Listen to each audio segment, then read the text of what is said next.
I told you. I told you. I'm going to keep telling you because I told you. I'm going to keep saying this because I told you. The Philadelphia Eagles are the best team in the NFL. And to me, it's not even close now. I mean, when you got Patrick Mahomes getting took down, not even scoring a touchdown, a lot of people going to talk about our offense and the deficiencies what they have, but we're going to get into all that. But I'm here to tell y'all. Kenneth Gainwell, what are you doing? Now, you didn't say nothing crazy. We're going to talk about that too, but come on, man. It's halftime. Come on. What are you doing? Last but not least, Howie Roseman. It looked like reconstructed Kevin Byard's contract before he even put a jersey on. I mean, this man is a mastermind. Looked like he got something up his sleeve. I don't know what, but we gonna see, y'all. Yo, that whole safety. The Andre Swift. Boy, can he wiggle. That boy is nice. Agent Zero. That boy. Let's go. Let's see the crowd. Let's go. What we doing? Come on, y'all, stop. We got too much time. Get him. Drop. He dropped it. It's over. Yo, that man, you know who it is. You know what it is. Your boy, Fully Fresh, aka the General Hill reporting for duty. Listen, if you haven't done it, come on now. We like 20 seconds into the video. Make sure you hit that subscribe button right there if you haven't. And also, make sure you hit the like button for your boy. However the algorithm works, more people get to see me. More people get to see the merch. And yes, the merch is on fire. The merch on fire. Shout out to everybody copping up the DeAndre Swift shirts. Also, shout out to Print Chance. Fresh fact of the day is, man. I appreciate all of y'all that came up to me during the game and took pictures, and you know we shoot the shoot. That's what we do. You know, I'm a man of the people. I can't, y'all. I'm the one that's on your screen. I can't really see y'all, but for y'all to come up to me, tell me, you know, your name, and I remember y'all. You know what I mean? So I definitely appreciate the love. It definitely was love in there. We already know it was already 75% Eagles fans in the whole joint. I mean, they was getting booed when they came out. You would have thought it was a away game for them. But that's what we do. That's what we do. All right, let's get to the video. Howie, what you got going on? Now, here's the thing. I was just making an intro, and I'm like, hold up. Notification came on, but I was in the midst of saying Howie was going to do something about it. I promise you. But it wasn't nothing major. It wasn't nothing major, but it is smart because here's the thing. He gets a 7th round pick in 2025 and I think a 5th round pick in 2024 for Kentavius Street. Now, Kentavius Street is somebody because of he played last week or yesterday, should I say? But Kentavius Street is not a guy that you really got to worry about threatening anybody to take their job or whatever the case may be. And he's really a guy that you probably could have just cut. And it looked like the Atlanta Falcons, they wanted him. And this is why it's a smart move for Howie Roseman because he needed the roster spot. You got a potential trade that could happen. That's number one, right? Then you got number two, what is it? You got to make sure that you still keep a spot for Julio Jones. Shout out to Julio Jones for grabbing that that touchdown out of the sky. Excuse me, y'all.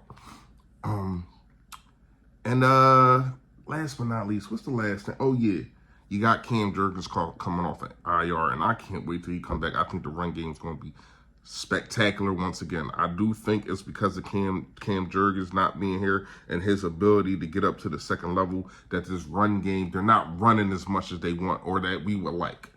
And I get it. I understand it. I still would try it with Suo-Peta, but it is what it is. I think once he comes back fully healthy, you're going to see this run game, Darius Slay and all them kind of guys. And Kenneth Gainwell, we got to talk to.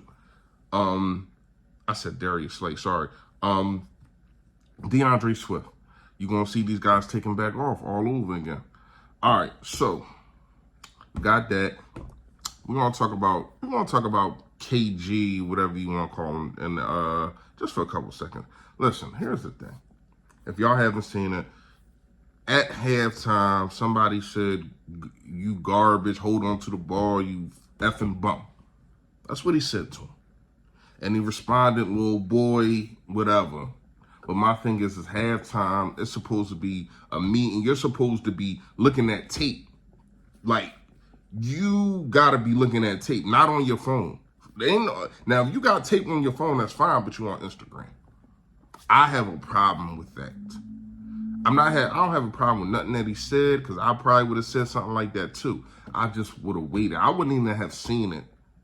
I wouldn't even have seen it until the game was over. Now, I know it's different now. Social media is everywhere. People probably was blowing his phone up. I don't know. But here's the thing. Once they get into your head, they got you. So now, not only did you fumble, but now you got to let some fan get into your head. Come on, man.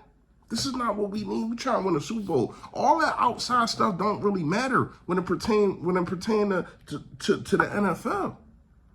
You got stuff going on at home. I understand. Cool. You got to handle that. But that right there, come on, man. Stop it. That's the message I got for Kenneth Gainwell. Me personally, I'll be like, listen, I'm in the NFL. I'm trying to make millions of dollars. Your little comment, your little message don't mean nothing to me. All right, let's go with why we are the best team in the NFL. First of all, we already know what happened yesterday. This is so crazy. Everybody kept putting the Chiefs, they're number one. They're this. They only got one loss to a good team and da-da-da-da. Cool, I give you that. But what I said, and what I'm going to keep saying, just relying on Travis Kelce is not, you can't duplicate that every week. You cannot duplicate that every week, because I know it's going to be adjustments even on A.J. Brown. And you're going to have to go to Devontae Smith because he's getting double. You're going to have to go to Dallas Goedert. But we got those kind of stars. You got that kind of star power over here. You know what I mean? Now you bring in Julio. Everybody thought Julio was lost. What did he just do? Gave you 6. Gave you 6 in the red zone. What I say he was going to be? A red zone threat. So Howie's investment in him already is paying off. And it was at a crucial time in the game. Washington and Philly was going up and down the field, it looked like. For us to get that and go up 2 scores, and we've been struggling in the red zone, 2 turnovers in the red zone, that's a problem. To me, that's the only scrape that you really can have on this team. Is the turnovers. Now, that is a big scrape. I'm not even going to try to rearrange it or change it, whatever the case may be. You cannot be continuously going out in these football games and continuously turning the football over and expect to be victorious when the clock hit triple zeros. But for some reason, somehow, because this team is that good, they're getting that job done. Imagine if you don't fumble at the 5 or at the 1 yard line twice. You put up a 50 burger on these dudes. Now, you got dollars. It's Dallas week. You got dollars. One thing I am going to say, I'm not sure how many turnovers they got last night, but I'm putting a 40 burger up. Get a round of applause. But now you got to see the big dogs. Now you got to see the Kings. Now you got to see the Kings of the NFC. Come holler at us. See, everything goes through us. And I'm tired of, now, we don't got to hear no more 49er stuff, do we? Are we still going to hear 49er things? Are we still going to hear Brock Purdy this and Brock Purdy that? Are we still going to be hearing these things? You lost 1, 2, 3 in a row. In a row. Now, this is nothing to do with the 49er fans. This ain't got nothing to do with 49ers as an organization and none of that. I'm just tired of hearing the media saying that nobody wants to crown us. Nobody wants to crown us. Y'all the best team, huh? Take that. Thank you. I mean, you got your selected few. Of course, Shady. You got Molly over there with Shady. But for the most part, the Stephen A's, the Skip Bells, even the Shannon Sharps, everybody's saying the Chiefs was the best team, but how many deficiencies do they have? Now, they didn't even score a touchdown. They kicked 3 field goals. Now, they got on dollars for that last year. I have not checked the media today. I've been busy. I truly don't care. But I know for a fact that it's going to be everybody else's fault except for Patrick Mahomes. Oh, he don't got enough weapons, and he don't got this, and he don't got... It's so funny how you can praise the man for doing things when he doesn't have these things, but then when it doesn't go his way, oh, that's a detriment. You can't... Like my wife say all the time, shout out to Jasmine, baby, I love you. You gotta pick a struggle. It's either this team is good and he's playing at a high level and the players around him are playing at a high level, or he got a bum squad and he's doing what he's doing with a bum squad. But to me, just because he's him and his squad ain't the best, you cannot put them over a team like Philadelphia Eagles. Because not only do we have a dynamic quarterback, not only do we have a top 5 quarterback, we got a top 2 or 3 wide receiver. We got a top 5 running back. We got a top 1, 2 offensive line. We got a top 1, 2 defensive line. We got a top GM. We got a top head coach. We got a top, I want to say defensive coordinator, but we going to talk probably tomorrow. Woo, we going to talk. Okay. But you got all these things. It's a team game. It's not, oh, Patrick Mahomes is on that. This ain't basketball.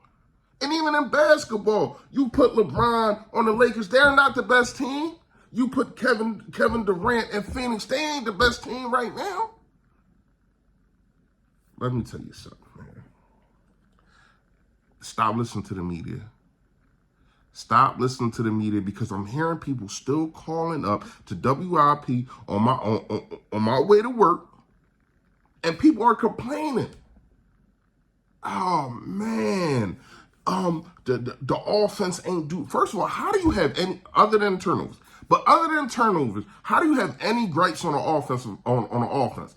Now, here's what I'm gonna say. I didn't like the fact that Kenneth Gainwell has been in more in the red zone. But I am going to say his pass protection, and me and LB was sitting there watching it. His pass protection is good. Now, DeAndre Swift doesn't have that ability for some reason. Maybe you got to work on that. Maybe he can be a full red zone in this system, a full red zone running back. But here's my thing. He did score a touchdown last week, and people complaining that he was in there. What you want, Brian? How you can't blame Brian Johnson for another person fumbling? You cannot blame. I don't understand how first of all, Brian Johnson put these guys to put up in position to put up 50. He put them in position to put up 50. So to me, nothing is on him, because if the score was 52, we scored 38. So and you left 14 points on the board. So the score is 52 to 31. Are we having a different conversation? Philadelphia fans, don't let the media trick y'all. Your boy is here for you. I was at the game. Real time, I seen everything. And I'm telling you, ain't nobody messing with this team. Ain't nobody messing with this team. Not right now. Now, I know trade deadline is tomorrow, and we going to see who's going to make some moves. I seen that somebody just picked up somebody. I don't think it has no importance to us. But somebody did just pick up somebody. And Howie Roseman is moving pieces around, and we're going to see what he's going to do. But fully constructed right now, the Philadelphia Eagles are the best team in the NFL, and it's not even close. It's not even close. Don't give me the 49ers. Don't give me the Dallas Cowboys. Don't give me the Kansas City Chiefs. Don't give me the Seattle Seahawks. Don't give me the Buffalo Bills. Now we play damn near all. Matter of fact, we play all of them. We play all of them. I'm not saying, well, every week I'm definitely going to pick the Eagles. I'm not saying we can't lose any of them. I'm just saying, to be the king, you got to beat the king. And I get it. You can say that about the Chiefs because they beat us. But that ain't the same team, number one. Number two, better record. Number three, Ain't scoring no touchdowns. Number 4, this team gets better and better and better and better every single game. Offense struggles, defense picks it up. Defense struggles, offense picks it up. Jalen Hurts is on, and I'm going to make a whole video about Jalen Hurts. Jalen Hurts is on a roll. Keep getting better. And this is what a bruised knee or whatever you want to call it. Come on, man. What are we doing here? Y'all already know. We're going to talk more. Stay Philly, stay fresh, y'all. Yo, that.